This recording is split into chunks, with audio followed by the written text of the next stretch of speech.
Сайн байцгаана үзэгчдээ. Цаг үеийн слот нэвтрүүлгийн ээлж дугаар эхэлж байна. За өнөөдрийнхөө нэвтрүүлгийн зочны хаамарт Улсын их хурлын гишүүн сангийн сайд Жавхланг урьсан. Танд орой минь төргий. Та бүхэнд орой минь. За баярлалаа. Та томилтоор яваад ирв үү? Хаагуур яв, хөдөөгөр бас байдал ямар байна? Тэглээ сая ерхий сайдын баг энэний өмнөх 7 хоногт манай экспортын гол бүс нутаг урд говийн аймагуудаар за тэр дунд бомтын бүс нутгаар яваад ирлээ. За сүүлийн нэг сарын хугацаанд энэ ковидтой холбоотойгоор манай экспорт ялангуяа нүүрсний экспорт маань нэлээд юм саатаад байгаа. За тэр бүс нутгийг богино хугацаанд ногоон бүс болгох. За экспортынхаа хэмжээг хэвийн хэмжээнд нь гаргах хүртэл тэнд авч хэрэгжүүлж байгаа арга хэмжээнүүдийг газар дээр нь явж гүйцэтгэлийг үзэж танилцлаа. Мөн манай гол нүүрсний уурхаануудаар мөн тойрж тэнд бас шийдвэрлэх дараагийн бүтээн байгуулалтын ажлуудыг мөн зарим нэг зүйлүүдийг саатаад байсан шийдвэрлэх ёстой зүйлүүдийг газар дээр нь үзэж харж танилцаж мөн ингээд шийдвэрлэж ирлээ.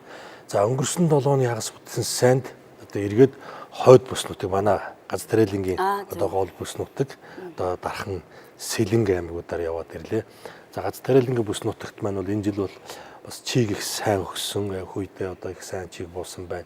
Өнгө их сайхан байна. За 6 сарда тариаланчдын маань өсөн хүлээж байдаг чиг өгөх юм бол энэ жил ургац их сайхан байх болов гэсэн юм төлөвтэй байна. За мэдээж ингээд дэлгэрэнгүй ярих юм бол тариалангийн бүс нутагт бол энэ мал аж ахуйн салбартайгаа хэрхэн яаж хоршиж цаашаа хөгжих ёстой гэдэг олон асуудлууд бол байгаа тийм. Зөв. Одоо энэ жил чинь хөдөө аж ахуй үйлдвэрлэлийг дэмжих 10 их найдын хөтөлбөрийн хүрээнд бас энэ салбарт бол нэг 500 тэрбум төгрөг бас зархаар төлөвлөсөн байгаа тий. Тэгээ яг манай Гац Тариалангийн салбар бол хүнсний бүтээгдэхүүн үйлдвэрлэдэг манай гол салбар гэдэг утгаараа бол стратегийн салбар тийм ээ. Тэгээс дөрөс зохицуулт дэмжлэг зайлшгүй байх ёстой байдаг. Гэхдээ мэдээж энэ маань бол төсвийн боломжоор бол хязгаарлагдана. Мөн энэ салбарын өөрийнх нь хариуцлага бол яг иргэдийн өдөр тутмын бараа өргөн хэрэглээний хүнсний бүтээгдэхүүн өгдөг гэдэг утгаараа үнийн хязгаарлалт төрийн үнийн бодлоготойгоо уялдаж ажиллах ёстой гэсэн том бас хариуцлага хүлээдэг ийм салбар юм байна. За баярлалаа. Та тэгэхээр өмнө төсвийн байнгын орооны дараараас ажиллаж байхдаа энэ төсвийн реформ шинжилгээг хийх шаардлагатай гэсэн юм зүйлийг ярьж ирсэн. Тэгээ одоо сангийн сайд болсноос хойш ямар гол чиглэлүүд дээр энэ салбарт шинжилгээ хийхээр төлөвлөөд эхний ажлуудыг бас явж гэнэ үү? Тийм. Тэгэхээр энэ төсвийн шинжилгээ гэдэг нь бол шин сэдв биш. Үе үеийн л ерөнхий сайд, үе үеийн сангийн сайд нарын том зорилго болж явсан санаа зовлондог асуудал тийм. За тэгэхээр энэ 4 жил бид төсвийн шинжилгээг их сайн үр дүнтэй хийж чадна гэж харж байгаа. За ард түмэн маань өнгөрсөн 2020 оны улсын их хурлын сонгуулиар нэг намд нэг улс төрийн хүчинд мөн 2 дахь удаага томоохон ихтгэл үзүүлж ингэж улс төрийн том дэмжлэгтэйгээр цааш энэ төсвийн шинжилгээг хийнэ гэдэг бол маш том боломж. Тийм учраас энэ 4 жил энэ төсвийн шинжилгээг бол бид маш үр дүнтэй хийх ёстой. Тийм учраас бас нэг тийм лоодсон болоод үлдээчмээргүй байна. Энийг үнэхээр гүйцэтгэлтэй их сайн ингэж хийх хэрэгтэй. За мэдээж улсын их хурлтайгаа хамтарч за мөн шатны төсвийн ерөнхийлөгчийн захирагч нартай хамтарч нэгдсэн зорилготой нэг үзэл бодолтой энэ төсвийн шинжилгээг их зөв ойлгож явуулах хэрэгтэй юм байна. Тэгэхээр ер нь төсвийн шинжилгээ гэж хүмүүсийн чихэнд ингээд нэг салхи шиг яваад өнгөрдөг байж болохгүй те. Ер нь төсвийн шинжилгээг яг концепцээр нь хүн засгийн газар тийм ээ төвшөнд ямар бодлого байх ёстой вэ гэдгийг их сайн томьёолж олж харъя гэж. Тийм ээ. Тэгэхээр өнгөрсөн намар энэ хугацаанд би төсвийн байнгын орон даргаар ажиллаж байсан. За мөн төсвийн байнгын орон даргаар ажиллаж байгаа Хөрлбаатар дарга маань мөн сангийн сайдаар ажиллаж байсан. За бид нар энэ төсвийн шинжилгээг энэ 4 жилд ер нь авч хэрэгжүүлэе гэдэг хөтөлбөр гаргах энэ тал дээр мөн яамны зүгээс бэлдсэн олон зүйлүүдийг дөрвөлтөөр үргэлжлүүлэе гэж ингэж хичээж ажиллаа эхлүүлж байсан. За энэ ажлууд маань ч эхлээд үргэлжлээд ингэж явж байгаа. За энэ дундаас ер нь төсвийн шинжилгээ гэж юу юм бэ? За нийгмийн талаасаа бол ерөөсөө төсвийн нэг төгрөг болгон Монголын иргэн хүнд төрийн үйлчлэгийг чанартай өргөж явах хэрэгтэй. Ингэснийхээ үр дүнд Монгол хүний амьдралын чанарыг сайжруулж явах хэрэгтэй. Нийгмийн агуулга нь энэ. За эдийн засгийн агуулга нь юу вэ гэхээр төсвийн нэг төгрөг болгон төсөв өөрөө энэ манай эдийн засаг нийгмийн хөгжлийг одоо энэ тэнцвэрийг дэмжиж хөгжүүлж явах хэрэгтэй юм байна. За манай төсөв маань нэг ерөнхийдөө сүүлийн жилүүдэд 10 их найд гараад явлаа. 12, 3, 4 их найдын хооронд байна. Дотоодын бүтээгдэхүүн маань ер нь 40 их найд руу төхөж ирж байна. Тэгэхээр төсвийн 1 төгрөг дотоодын бүтээгдэхүүний 3 төгрөг үйлдвэрлэж байна, тийм ээ. Тэгэхээр энэ цаашдаа 3 төгрөг, 4 төгрөг, 5 төгрөг үйлдвэрлэх хэрэгтэй. Дагаад одоо параллельнаа тэлээд байдаг биш. 1 төгрөг болон илүү чанаржиж эдийн засгийг илүү үр дүнтэй одоо дэмждэг, хөгжүүлдэг байх хэрэгтэй. Эдийн засгийн утга нь ийм юм байна. За энийг яг төсвийн бүрэлдэхүүн хэсгүүд дээр орлого, зарлага, хөрөнгө оруулалт, гадаад үр зээл ингээд бүрэлдэхүүн бүр дээр авч үзэх юм бол нэлийн дэлгэрэнгүй одоо ярилцах юм том юм сэдв юм байна. Улсын төсвийн хөрөнгө оруулалтыг үр ашигтай болгох тал дээр бол ингээл одоо үеийн одоо таны хэлдгээр сангийн сайд нарын стол нэг толгойн өвчин шүү дээ. Тэгэхээр 2000 одоо юу гэдэг 22 оны ч гэдэг юм уу цаашдын ер нь эх онуудын хөрөнгө оруулалтыг энэ үр ашигтай болгох ямар бодлого яг барьж ажиллаж байна тодорхой чиглэлүүд. За тийм. За тэгэхээр энэ төсвийн хөрөнгө оруулалт та чухал сэдв. Чухал өөр бүрэлдэхүүн хэсэг нь төсвийн өөрөө. За тэгэхээр манай ер нь нийгмийн чиглэлийн гол ийм 3 салбар байна. Эрүүл мэндийн салбар, хөдөлмөр нийгэм хамгааллын салбар, за ингээд боловсролын чиглэл ингээд. За өөрөөр хэлбэл нийгмийн одоо шууд иргэдтэй харьцдаг тэргүүний 3 салбар маань одоо төсвийн хамгийн том одоо зарлагын бүрэлдэхүүн хэсгүүд байдаг. Энийгээ дагаад хөрөнгө оруулалтын ч мөн одоо бүрэлдэхүүн хэсгүүд байдаг. За тэгэхээр хөрөнгө оруулалт өөрөө хэд хэдэн үе шаттай. Хөрөнгө оруулалтыг төлөвлөн, гүйцэтгэл хийн, бий болсон одоо хөрөнгө оруулалтаар бий болсон байшин барилга маань өөрөө цаашаа дахиад хөрөнгө оруулалтын урсгал зардлыг бий болгодог. Энэ бүхнийг бүтнээр нь тооцоолж хөрөнгө оруулалтыг маш үр дүнтэй болгох хэрэгтэй. Хамгийн ихний төлөлтийн шатнаасаа явах хэрэгтэй. Өмнө нь бол одоо улс төрийн нөлөөгөөр ч юм уу улс төрийн захиалга одоо сонгуулийн амлалтаараа ямар нэг байдлаар цэцэрлэг гэл амлалтсан бол тэнд одоо цэцэрлэг 100 хүүхдийн цэцэрлэг байна уу, хэдэн хүүхдийн цэцэрлэг байна уу, хэрэгтэй хэрэггүй юу гэдгийг тооцоолохгүйгээр л ерөөсөө энэ хөрөнгө оруулалт хийдэг. За дараа нь тэр нь одоо төлөвлөлтгүй хийхээр зураг төсөвгүй гэхээр хэдэн жил сундаг. Төсвийн хөрөнгө оруулалтууд ингээд жил болгон ингээд тооцоогүйгээр ингээд нэмэгдээ явдаг. За дараа нь ашиглалтын үед ч мөн одоо эрсдэл учирдаг. За ийм зүйлүүдийг бид халнаа. За энэ бол өнгөрсөн жилээс эхэлсэн. 2021 оны төсвийн хөрөнгө оруулалтын төлөвлөлтөн дээр ийм зарчмаар явуулж эхлүүлсэн нэг 20 гаруй хувьтайгаар ингэж эхлүүлсэн. За энэ жил бол бид одоо 100% ингэж ийм зарчмаар хөрөнгө оруулалтыг одоо төлөвлөлттэйгээр тэгээ цаашдын үр дүнгийн маш зөв тооцоолж за урсгал зардал дээр ч юм одоо ямар нэг эрсдэл авчрахгүй байхаар ингэж төлөвлөж хий гэж ингэж одоо хичээж энэ жилийн ажлуудаа одоо явуулж байгаа гэсэн үг. Төрийн эмчит компаниудын асуудал их яригддаг л да. Одоо үр ашиггүй үйл ажиллагаа явуулдаг. Одоо хүний юмд хүний эрх сэтгэлээр хандж яаж гэдэг юм уу, төрийн өмч болохоор л нэг ийм уруудаараа байдаг юм уу ч гэдэг юм. Ер нь энэ одоо төрийн эмчит компаниудын засаглал буюу ил тод байдлыг бий болгох, нэмэгдүүлэх тал дээр яг тодорхой бас эдийн засгийн талаас хийж байгаа зүйл байна. Тэгэхээр манай засгийн газрын мөн одоо нэг том концепцийн зорилго тавьсан зүйл маань энэ төсвийн шинжилгээний хүрээнд төрийн эмчийн үйлдвэрийн газруудыг ер нь нэг эдийн засгийн үр өгөөжийн, нийгмийн үр өгөөжийг нэг зэгцлэе гэсэн ийм том зорилт тавьсан. Ерөнхий концепцож гаргасан баг юм. Манад нийтдээ нэг бараг 500-аад төрийн эмчийн үйлдвэрийн газар, за улсын, орон нутгийн, за тэгээд хамтарсан гэдэг ийм компаниуд байна. За яг төрийн эмчийн бодлого зохицуулалтын газарт бодлогын хувьд одоо хяналтанд нь байдаг нэг 108 ийм компани байдаг юм байна. Тэгэхээр эндээс яг ашигтай ажиллаж байгаа нь бол маш цөөхөн. Тэгээ 100 хүрэхгүй нэг 20 гаруй компаниг одоо балансын ашигтай ажиллаж байна. За ер нь эдийн засгийн тэг ашигтай маш олон байна. За алдагдaltaан ч одоо маш олон байна. Тэгэхээр одоо цаашдаа ийм байдлаар явж болохгүй. За нийт энэ компаниудын ингээд нэг балансынх нь хөл дүнг харах юм бол 30 гаруй их найт төгрөг байна. 30 гаруй их найт төгрөг байна. За жилдээ нэг 150-аас 180 тэрбум төгрөгийн төсөвт одоо дотоод юунд ногдол ашиг хуваарлдаг юм. Энэ бол бараг 0.5% ч хүрэхгүй юм байна. Тэгэхээр ийм байж болохгүй. Тэгэхээр энэ ерөөсө төрийн эмчийн үйлдвэрийн газрууд дээр бүтцийн өөрчлөлт. 3 чиглэлээр бүтцийн өөрчлөлт юм. Яг стратегийн чухал ач холбогдолтой. За мэдээж манай Эрдэнэт 5-7-оор дагсан одоо боловсруулах үйлдвэрүүд баригдан. За мөн Эрдэнэтийг мөн дагсан боловсруулах одоо нэмэлт үйлдвэрүүд баригдан гэх мэт. За мөн ингээд цахилгаан станцууд гэдэг.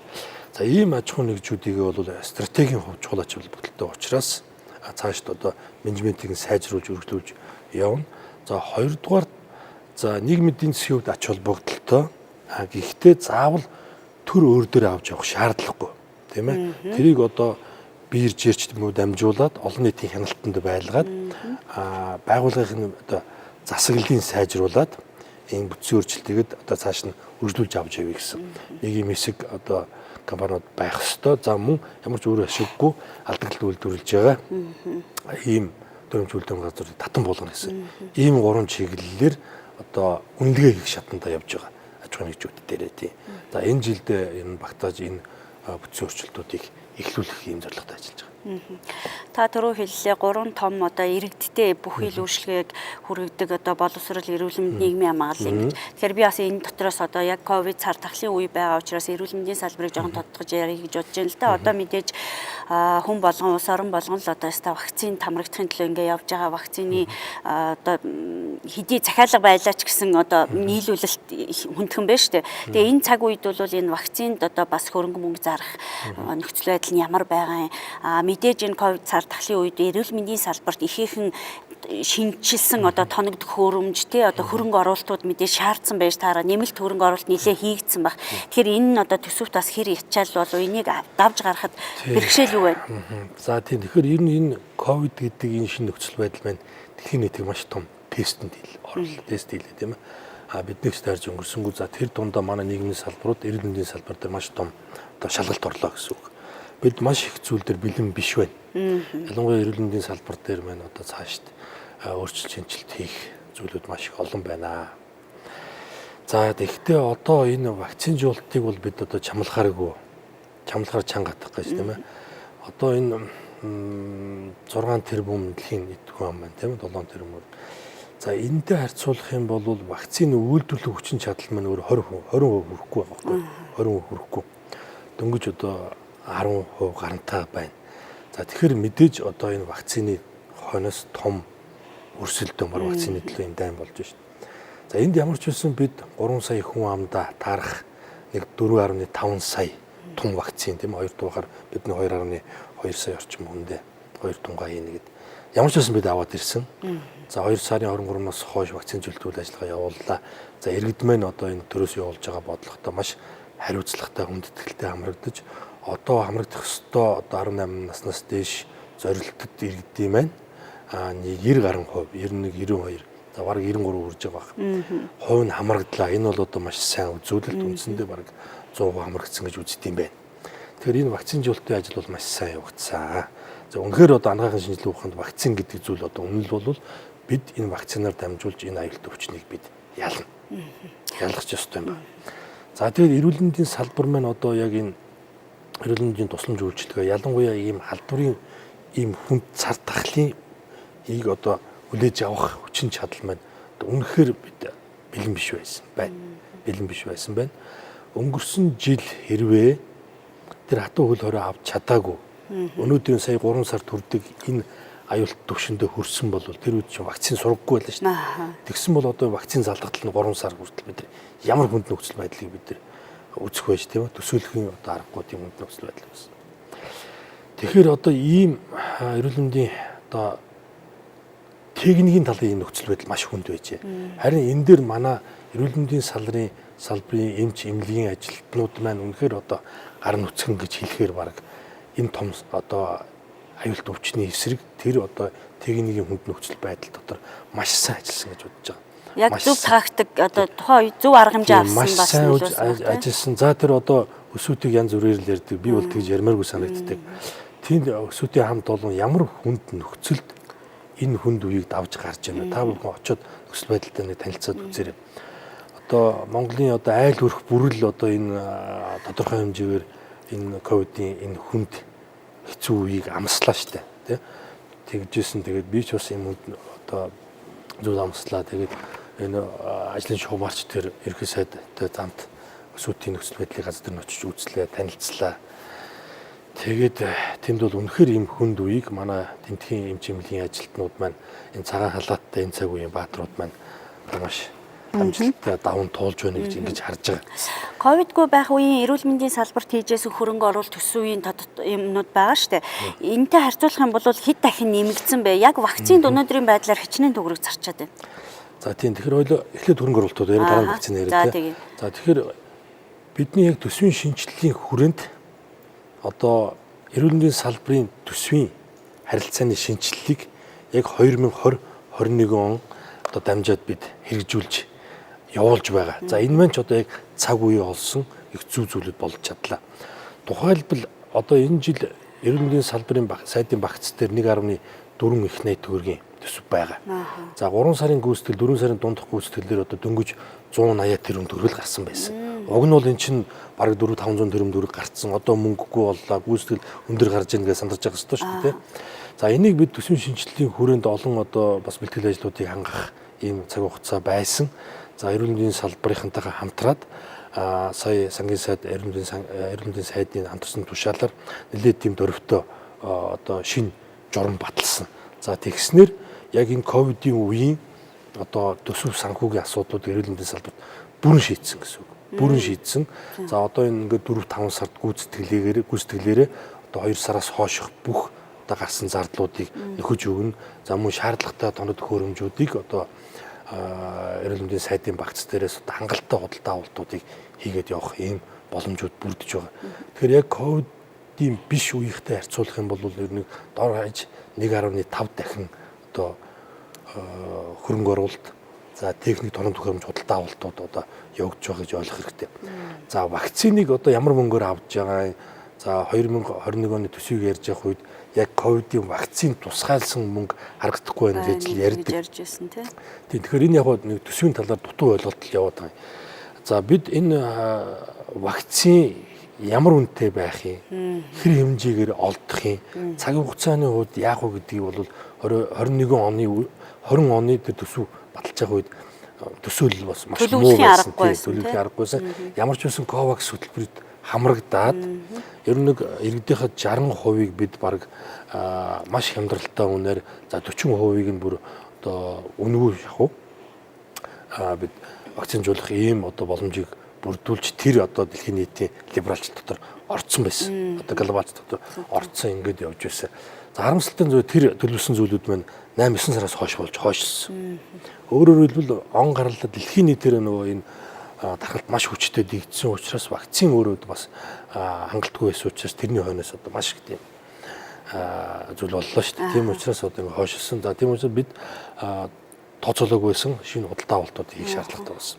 За ийм үед харин одоо Дэлхийн банк, Азийн хөгжлийн банк гэд шууд манай олон талт түншлэлийн одоо энэ санхүүгийн байгууллагуудтайгаа яг ийм үед одоо хэрэг болдог. Тусламж авах ёстой, хандах ёстой байгууллагуудтай одоо өмнөх харилцаанууд дээр түшиглэж эхлүүлж байсан зээл тусламжийн асуудлуудыг амжилттай үргэлжлүүлж тэндээс одоо шаардлагатай санхүүжилтүүдийг авч худалдаа авалтууд хийж байгаа. Тэгэхээр энэ ч гэсэн өөрөө төсвийн нэг хэсэг байхгүй. Бид дунд одоо урт хугацаанд төсвүүдээр харин ч одоо маш ачаал багтаагаар энэ худалдаа авалтуудыг одоо хийж чадж байгаа гэсэн үг. Вакцин дээр нэмээд асуухад одоо вакцины 1-2 дугаар тунд хамрагдсан бүх иргэдтэй 50,000 төгрөг өгсөн шүү дээ. Зарим иргэдийн дунд бас яг иймэрхүү асуулт яриа явж байсан л та хүсэн ч хүсээгүй үнэхээр л одоо энэ цар тахалд нэрвэгдий өртөйл гээгүүл бол тухайн иргэн нийгмийн хариуцлагын үүднээс тэр хүнийхээ эрүүл мэндийг бодсон ш тэр вакцинд хамрагдах нь ойлгомжтой шүү дээ. Улас заавал энэ эдийн засаг хүнд байхад энэ 50,000 төгрөгийг өгөх хэрэг байсан юм уу ч гэдэг юм уу тийм ээ? Тийм тэгээ санаа зовж байгаа иргэдээ би талархлаа гэж хэлье. Баярлалаа гэж хэлье тийм ээ. За ер нь сүүлийн нэг сар хугацаанд бид нэг 2 чиглэлээр одоо бэлмэнг олоолоо. За энэ үнэхээр одоо гарцаагүй байсан гэж хэлмээр байна. За тэр эргэн бүрт олгосон 300,000 төгрөг өстөө бидний тэнгэр харж бидэнд боломж гарсан. За ингээд яг тэр одоо 28 хоногийг тийм хөл хорины хатуу хөл хорины үеийг эдийн засаг бараг тэг зогсолтыг шахуу тийм ээ. Ялангуяа одоо өдөр тутмынхаа орлогоор амьд одоо зуудаг ийм өрх гэрүүдэд маш хүн цогцолт болдог. Энийг яг иргэн хүн бүрт одоо 300,000 төгрөг тийм 5 амбултай айлд сая 500,000 байж энэ одоо 28 хоногийг бид давж чадсан. За дээрэс нь вакцинжуулалттай холбоотой асуудал байна.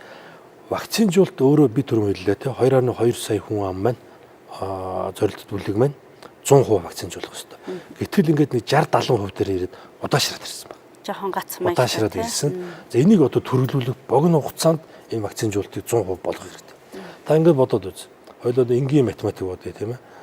Одоо бид чинь 40 их 80 төгрөгт одоо хурж байгаа дотоодын бүтээгдэхүүндээ болсон байна. За ингээд тэгэхээр чи өдөрт нэг 100 гаруй 105 орчим тэрбум төгрөгийн дотоодын бүтээгдэхүүн үйлдвэрлэдэг эдийн засгтай болсон. Энэ бол жамлахааргүй доо тийм ээ. За тэрийг ингээд орц гарцын ингээд тооцоолохоор нэг өдөрт бид хатуу хөл хорионы үед 20-30 тэрбум төгрөг алдчихж байгаа юм. Дотоодын бүтээгдэхүүн тэрбумээр агшна гэсэн үг. Одоо 28 хоногор бодоод үзтээ хамгийн багадаа 560 тэрбум төгрөгийг бид эдийн засгийн агшилт хийж гэнэ гэсэн үг. Дахиж бид ийм 28 хоног хөл хорой тавимааргүй. Энийний төлөө бид төлж байгаа зардал гэж ойлгох хэрэгтэй. Иргэдмийн энийг ухамсарлаж за дээрэс нь мөн бас санхүүгийн тодорхой хэмжээний одоо дархлаажуулалтанд дэмжлэг болж очиж байгаа гэсэн үг. Ер нь бол дархлаажуулалтын хүрээнд одоо витамин дархлаажуулалтын эсрэг байдаг бэлтгэлүүдийн ийм багцуудыг бид бас ер нь бол эрүүл мэндийн салбар, эрүүл мэндийн даалгаврын сангаас тооцоолж байсан. Тэгээд ерөөсөө болий энэ ер нь яг вакцинжуулалтыг урамшуул за мөн санхүүгийн дэмжлэг болгож ирээдүйд алдаж болзошгүй тэр одоо эдийн засгийнхаа төлөө бид өнөөдөр энийг энэ зардлыг гаргая гэж шийдээд ингэсэн. За энэ маань ч одоо энэ тодорхой хэмжээнд байндаа хурж үр дүнгээ хүрсэн гэж бид нар одоо бол эргээд харж байгаа. Яг харахгүй ард иргэд бол би бас гадуур яг энэ тухай сурвалжлага бэлдээд нэлээ явсан л да. Бараг 40-50 хүнээс ярьцлага авахд бол 190 гаруй хувь нь бол хоол хүнсэндээ л зарсан. Яг л одоо мөнгө эдийн засгаар суудсан одоо хоолоо залгуулах байл гэж явах үед бол өгсөн л гэжсэн. Би тэр нь ч гэсэн бидний амьдралд бол яг л нөлөөлж бид нар судалгаа хийж үзэхэд бас нэг сони юм гарч байгаа. Яг нөгөө вакцинд хамрагдаж амжаагүй байгаа иргэдийн мэн 50-аас илүү хувь нь яг нөгөө нийгмийн халамжинд халамж авдаг, халамжийн үйлчлэгэнд хамрагддаг ийм иргэд мэн яваад байсан. Зөв. Тийм тэгэхээр одоо бас нэг талаар нь хариуцлагажуулж энэ халамжийн үйлчлэг халамжийн одоо бэлэмг олгод энэ төр үйлчлэгнүүдийг ер нь бид хойшин тавьсан. Вакцинжуулалттай нь одоо уялдуулж энэ халамжийн үйлчлэг одоо үргэлжлүүлэхээр ийм бас богино хугацааны шийдвэр гаргаад ийм арга хэмжээнд явсан. Нөгөө талаар нь вакцинжуулалтад хамрагдсан иргэдийгээ одоо цаашид бид одоо улс их орныхоо очирч болцсошгүй тийм ээ ирж болцсошгүй тэр том эдийн засгийн өндөрлөлөөс богино хугацаанд гарахын төлөө гарч байгаа л одоо зардал гэж л одоо би дахин тийм ээ. За тэгээ энэний төлөө санаа зовж байсан иргэдээ бас бид ингээ зэрэг зүгээс талархлаа гэж хэлэх хэрэгтэй. Гэхдээ ерөнхийдөө бол бас тэгж хэлэх иргэд бас цөөнгүй байсан шүү. Эдийн засаг нэрээ ийм хүнд байхад яаж байгаа улс одоо чадж байгаа юм бахта, дийлж байгаа юм бахта гэдэг ингээд бас ирээдүйн 50 энэ одоо энэ удаагийн 50 мянган төгрөгийн зардал маань энэ жилийн одоо 50 мянга битгий хэл одоо бидний төсвийн орлого энд одоо улс орны маань орлогыг би хамгаалж чадсан гэдэгт огт хэрэгэлцэхгүй байна. За нийгэмд айл өрхтөө иргэнтэй холбоотой асуудал ярьсан учраас хоёулаа одоо жишээ нь юу гэдэг айл өрх аж ахуйн нэгж болгоны дулаан цахилгааны төлбөрийг хөнгөлөөд ингээд 7 сарын 1 хүртэл явж байгаа. Энэ одоо цааш үргэлжлэх үү яах вэ? Эдийн засгийн прогнозоор ямар байгаа бол гэдэг сангийн сайдыг орж байгаа дээр бас иргэдэд мэдээлэл. Одоо миний дараагийн л одоо том асуудал тийм ээ. Одоо миний ч одоо маань засгийн газрын маань одоо яг бидэн дээр л одоо нүрт тулж байгаа том асуудал байна. За энэ өнгөрсөн жилээс эхлээд бид одоо өнгөрсөн жил нэг 2.4, энэ жил 1.7, сая ингээ 300 мянга нэмэгдээд 2.7, үндсэндээ бараг 5.1 их 80 төгрөгийн төсвийн бид нар ачаал авсан юм байна. За тэгэхээр энэ олон ачааллуудын өөрөөр нөгөө талдаа хөнгөлтүүд тийм ээ хөнгөлтүүд одоо энэ чөлөөлөлтүүд за хүүхдийн мөнгө урамшуул халамжийн чиглэлийн бодлоготой яг ковидын үед ингээд дэлсэн. Тэгэхээр за энэ бүх одоо зүйлүүд 7 сарын 1-ний ер нь бүгд ихэнх дуусч байгаа хугацаа тийм. Сая ингээд за одоо цахилгаан дулаан тогны мөнгө одоо 7 сарын 1-ээр ингээд дуусна. Сая одоо түвшний одоо 75% үнийн хөнгөлөлт 3500 болж байгаад 704 болцсон байсан чинь сая 4 сарын 1-ээс буцаад одоо 3500 болох жишээтэй. Энэ бас л иргэд рүү бас шууд нөлөөлж эхэлж байна. За тийм учраас энийг одоо хүүхдийн мөнгө ч гэсэн 7 сарын 1-ээр ингээд дуусна. За энийг цаашаа яах вэ гэдгийг бид нар одоо эрсдлийн үнэлгээ яг хийж байна. Хийж байна уу? Яг хийж байна. Энийг одоо бид энэний дараа шууд ингээд өмнөх ковидын өмнөх үеийн эдийн засгийнхаа тэр нөхцөл рүү очие гэхэд яг эдийн засгийн боломж чадамж байна. За иргэд аж ахуйн нэгжүүдийн маань одоо энийг одоо даваад гарах, үргэлжлүүлж явах ийм боломжууд ямар байна гэдэг эрсдлийн үнэлгээ хийж байна. Одоо энийг яах вэ гэдэг шийдлээ ярих арай эрт байна. төсвийн боломжуудаа харна. За мөн одоо сүүлийн хагас жилд одоо эдийн засгийн тэлэлт за мөн одоо мөнгөний бодлого хаашаа яаж явах нь манай суур одоо макро параметрууд маань одоо яаж өөрчлөгдөх нь төлбөрийн тэнцэл ямар байх нь гадаад нөхцөл байдлууд маань ямар байх нь манай экспортын хэмжээ ямар байх нь гол түүхийдүүдийн маань одоо дэлхийн зах зээлийн үн ямар байх нь гэдэг маш олон зүйлээс шалтгаална. Энэ бүх зүйлээр одоо бид яг судалгаа хийж байна. Аль болох зүгээр гол ерөнхий бодлого маань одоо шууд шилжилтэхээс илүү бид арай одоо зөөлөн газардна гэж ярьдаг тийм ээ, бид soft landing гэж ярьдаг ийм бодлогол бид хэрэгжүүлнэ. Аж ахуйн нэгжүүдийн хувьд одоо ямар бас боломжууд арай одоо төрийн нэг нааштай жоохон бодлогууд байж болохоор тэгэхээр одоо ер нь бол бид төсөв дээр маш их ачаал авлаа гэдгийг хэллээ тийм ээ. Маш яаж дагаад байна, яаж нөхөд байна. Цаашдаа одоо энэ бүх төсвийн ачаал маань дараагийн одоо эдийн засгийн том уналтыг аврахын төлөө хийж байгаа зүйл. Тэгэд эдийн засгийг ядаж доктортой байлгах дараагийн эдийн засгийн жиг төсөлтийг хангахын тулд бид төсвтөр ийм их ачаал аваад байгаа юм. Тэгэхээр цаашаа бол ийм төсвийн ачааллыг бол нэмэхэд бол маш хязгаарлагдмал болж ирж байгаа. За тийм учраас л одоо бид энэ ковидын үеийг хурдан дуусгах гэдэг тийм. Ковид эдийн засаг гэдгийг хүндрэлийг л одоо аль болох хурдан дуусгаж эдийн засгийн хэвийн амьдралд оруулж энэ маска бид нар хурдан авъя. Бүх аж ахуйн бизнесүүдэд хэвийн нээ бүгд вакциндаа хамрагдъя. Ингээд эхлэх юм бол эдийн засгийн одоо өсөлт тэлэлт маань одоо энэ богино хугацаанд дэвийн байдалд орох болов гэсэн ийм төсөөл байгаа. Гэхдээ мөн одоо энийг 100% бас тэгээ явчихна гэхэд бол бас эрсдэлтэй. Бид бас эрсдлийн үеийн ийм ямар менежмент байх хэвээр. Энэ бүгдийг тооцоолж ер нь бол дараагийн цэг дээр бид их зөөлөө очих хэвээр. Нэгэн цагийн сайд бас орж байгаагийнх эдийн засгийн аврах сэргээгч гэж янз бүрээр хэлж байгаа 10 их найдын асуудлыг ярилгүй өнгөрч болохгүй. Мэдээж салбарт нь бол мөнгнүүд хуваарилсан байлээ. Одоо жижиг дунд үйлдвэрлэлийн салбарт 2 их найд ч гэдэг юм уу, хөдөө аж ахуйн салбарт 500 тэрбум ч гэдэг юм ингээд. Тэгэхээр энэ ажил зарцуулалт ер нь ямар шатандаа явж байна? Эхний үе шатуудын ажил үр дүн бас харагдах тийм нөхцөл байдал эдийн засгийн юмнууд харагдж байна. Тэгэхээр энэ төлөвлөгөө маань өөрөө цогц төлөвлөгөө. Эрүүл мэндийн эдийн засгийн эрүүл мэндийн чиглэлдээ бол вакцинжуулалтаа явъя.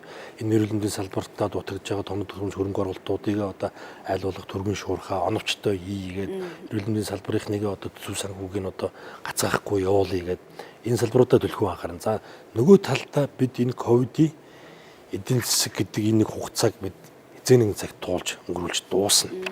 Тэрний дараа ковидын дараах эдийн засаг тэр ковидын дараах эдийн засаг дээр бид энэ ковидын үедээ бас давхар бид бэлдэх ёстой. Энийг дагаад өөрсдөө бид хямраад байж болохгүй. Ажлын байраа амьдрал үргэлжлүүлж ажлын байраа бид хадгалах ёстой. Төсвийн доктортой байдлаа хангах ёстой. Төсвийн сахилгаватаа хангах ёстой. Гадаад үр зөөлийнхээ менежмент ингээд олон улсын одоо санхүүгийн байгууллагуудын өмнө хүлээсэн том санхүүгийн хариуцлагууд байна. Энэ бүхнийг зөв тооцоолж явах ёстой гэдэг. Энэ бүхнийг багтаасан цогц төлөвлөгөө юм байна. Тийм. Тэрэн дотор одоо иргэдийн маань аж ахуйн нэгжүүдийн маань хамгийн их сонирхож байгаа тэр зээлийн суугууд байна. Зээлийн суугуудаар одоо дамжуулж эдийн засгийг одоо ялангуяа ажлын байрыг дэмжих, эдийн засгийн одоо бүр их гүнзгий уналтаас одоо хамгаалах ийм зорилтын зээлүүд. Тэрнээс биш энэ бол тийм халамжийн зээл биш шүү, тийм ээ? Халамжийн зээл биш. Ямар нэг тэтгэвэр тэтгэмж биш. Тэгээд өмнөх бид нар алдаагаа давтж болохгүй. Өөрөөр хэлбэл одоо тийм зээл олох туршлагагүй санхүүгийн бус төрийн байгууллагуудаар дамжуулж ийм зээл олгодог алдааг бид давтаж болохгүй. Мэргэжлийн байгууллагуудаар яг эзэндээ хүрэх ёстой.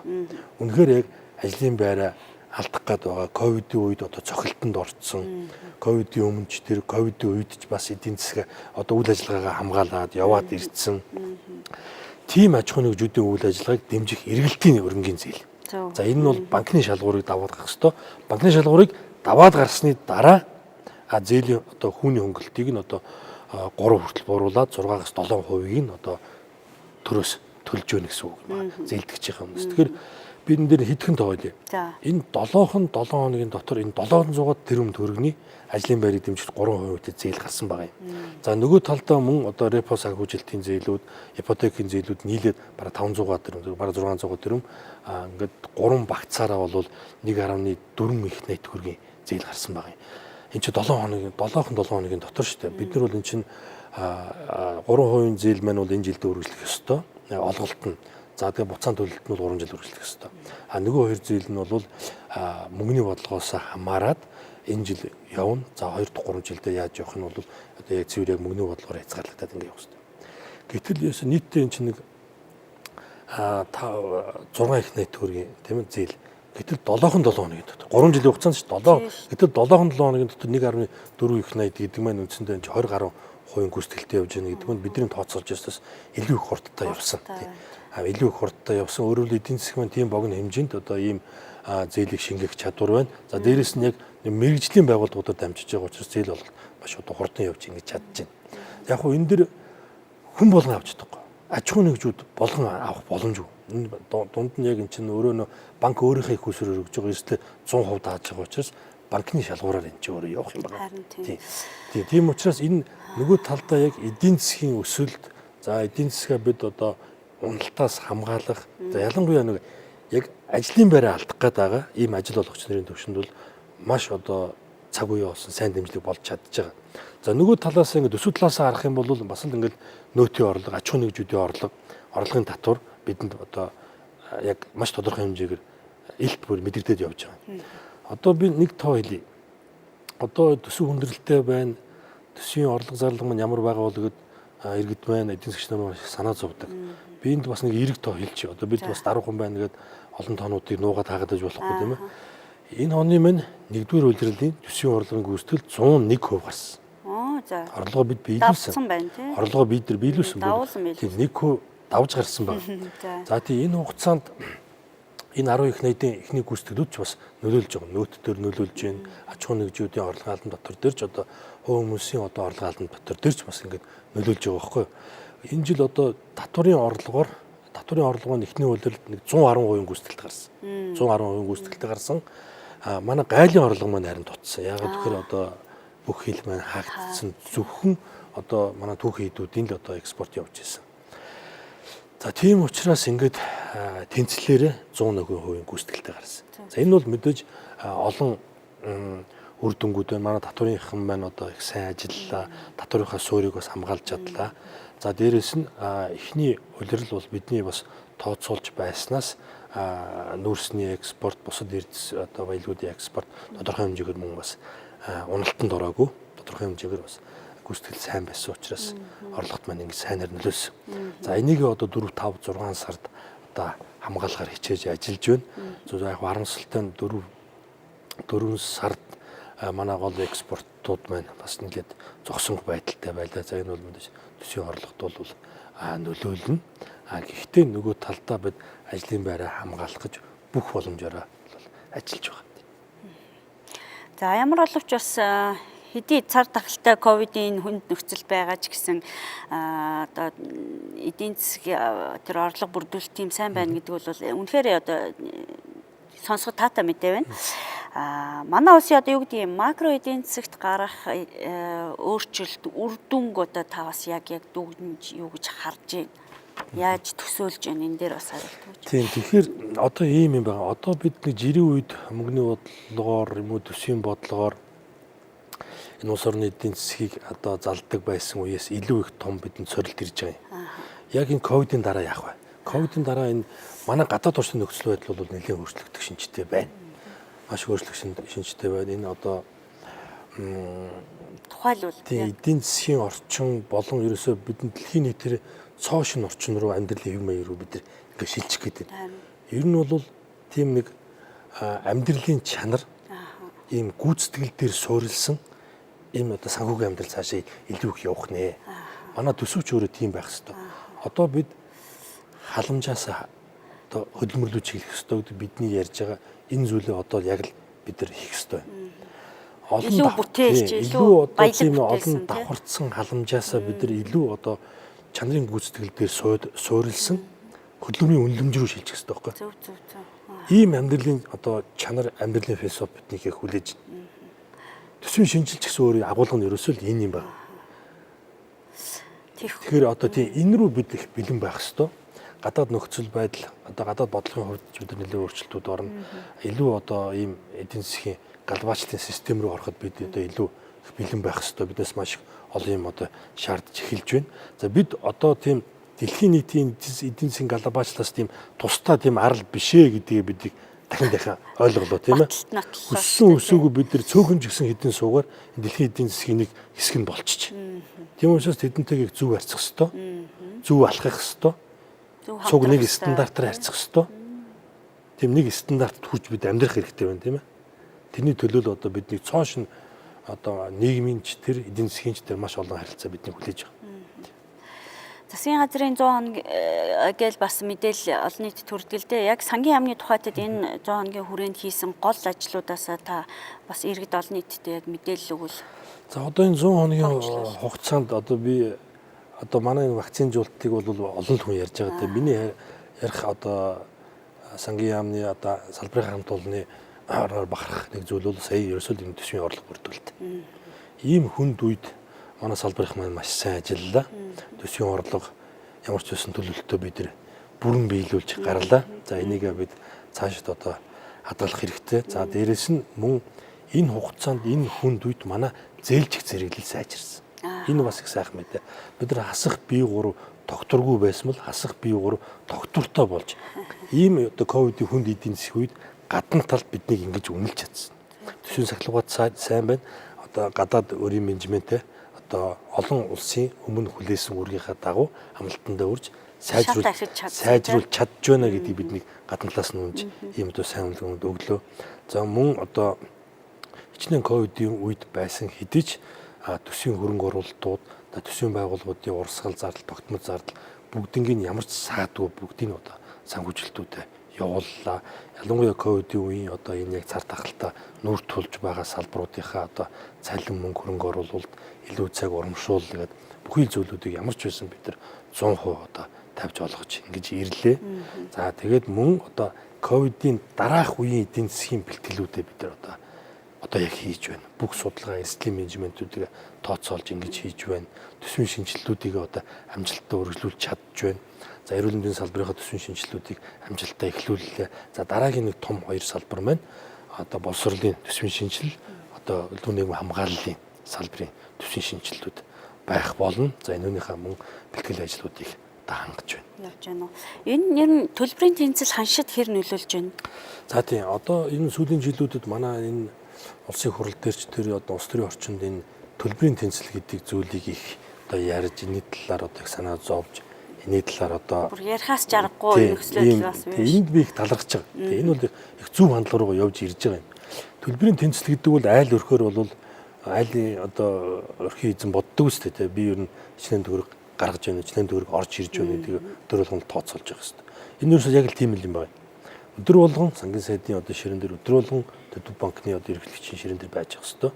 За ерөнхий сайд бол 14 хоногт нэг удаа энийг бол заавал харж байгаа хэвээр. Ийм зүйл байдаг. За тэгэхээр энэ төлбөрийн тэнцлийн хувьд бол харин манай эдийн засгийн бүтцийн онцлогоос болоод энэ 2021 онд төлбөрийн тэнцэл хэдийгээр агшсан ч гэсэн нэмэгдээ явж байгаа. Нэмэгдээ гарч байгаа. Манай гаднаас сэтгэлнэ гэсэн үг шүү дээ. Тийм импорт татдаг, импорт багассан, хил хаацсан учраас гадагшаага явж одоо доллар төлдөг энэ урсгалууд маань одоо зогссон учраас ямар ч байсан одоо төлбөрийн тэнцэл маань өнгөрсөн жил бол нэг нэмэх 700 сая доллар, 740 сая доллар. За энэ жилийн хүлээлтээр бол нэг 400 гаруй сая долларын нэмэгдээ гарах болов гэсэн бид нар ийм төсөөлөлтөө байна. Тэгэхээр энэ бол бас бидэнд нэг энэ ковидын үеийн эдийн засгийг амжилттай давж гарахад одоо зөөлөн газардахад бидэнд бас нэмэр болж байгаа ийм үзүүлэлтүүд. Ийм үзүүлэлтүүд та анзаарж байгаа хэрэг. Энүүний одоо хамгийн том илэрлэл нь бол өнгөрсөн оны 8 сараас хойш долларын ханш 2850 төгрөг бүр яг ингээл тогтмол явлаа тийм. Яг ямар ч хөдөлгөөнгөө тогтмол явж ирлээ. За мөн төв банкнд ирэх валютын нөөцний 4.3 тэрбум доллар дээр маш сайн доктортой явж ирлээ. За ийм ханш өөрөө доктортой төв банкны валютын нөөц доктортой байх маань төсөв өөрөө мөн доктортой явах маш том боломжийг бүрдүүлж ирж байгаа. За баярлалаа. Цаг үеийн асуудлаар манай цаг үйл бодлого нэвтрүүлгийн зочны амарт ирж бас мэдээлэл өгсөн танд ажлын амжилт хүсье. Ер нь бол төсвийн тодтол хийх үгүй юу гэдэг дээр тийм үгүйгээд хариулчаач энэ онд. Төсвийн тодтолыг одоо тийм үгүй гэж хариулдаг байна. Төсвийн тодтолыг хийх үгийг хууль мэднэ. Хууль маань өөрөө одоо нөхцөл бүрдсэн үед төсвийн додтол хийх шаардлага үүсдэг. За одоогоор төсвийн додтол хийх нөхцөл хараахан үүсээг байна. Яа ер нь бол төсвийн сахилга батын хүрээнд бид аль болох төсвийн додтол хийхгүй байхын төлөө одоо ажиллаж байгаа юм шиг. За баярлалаа. Манай өнөөдрийн цаг үйл бодол нэвтрүүлгийн зочны ямарт Улсын их хурлын гишүүн Сангийн сайд Жавхлан Орслоо. Дараагийн дугаараар уулзъя. Баяртай үзэгчдээ.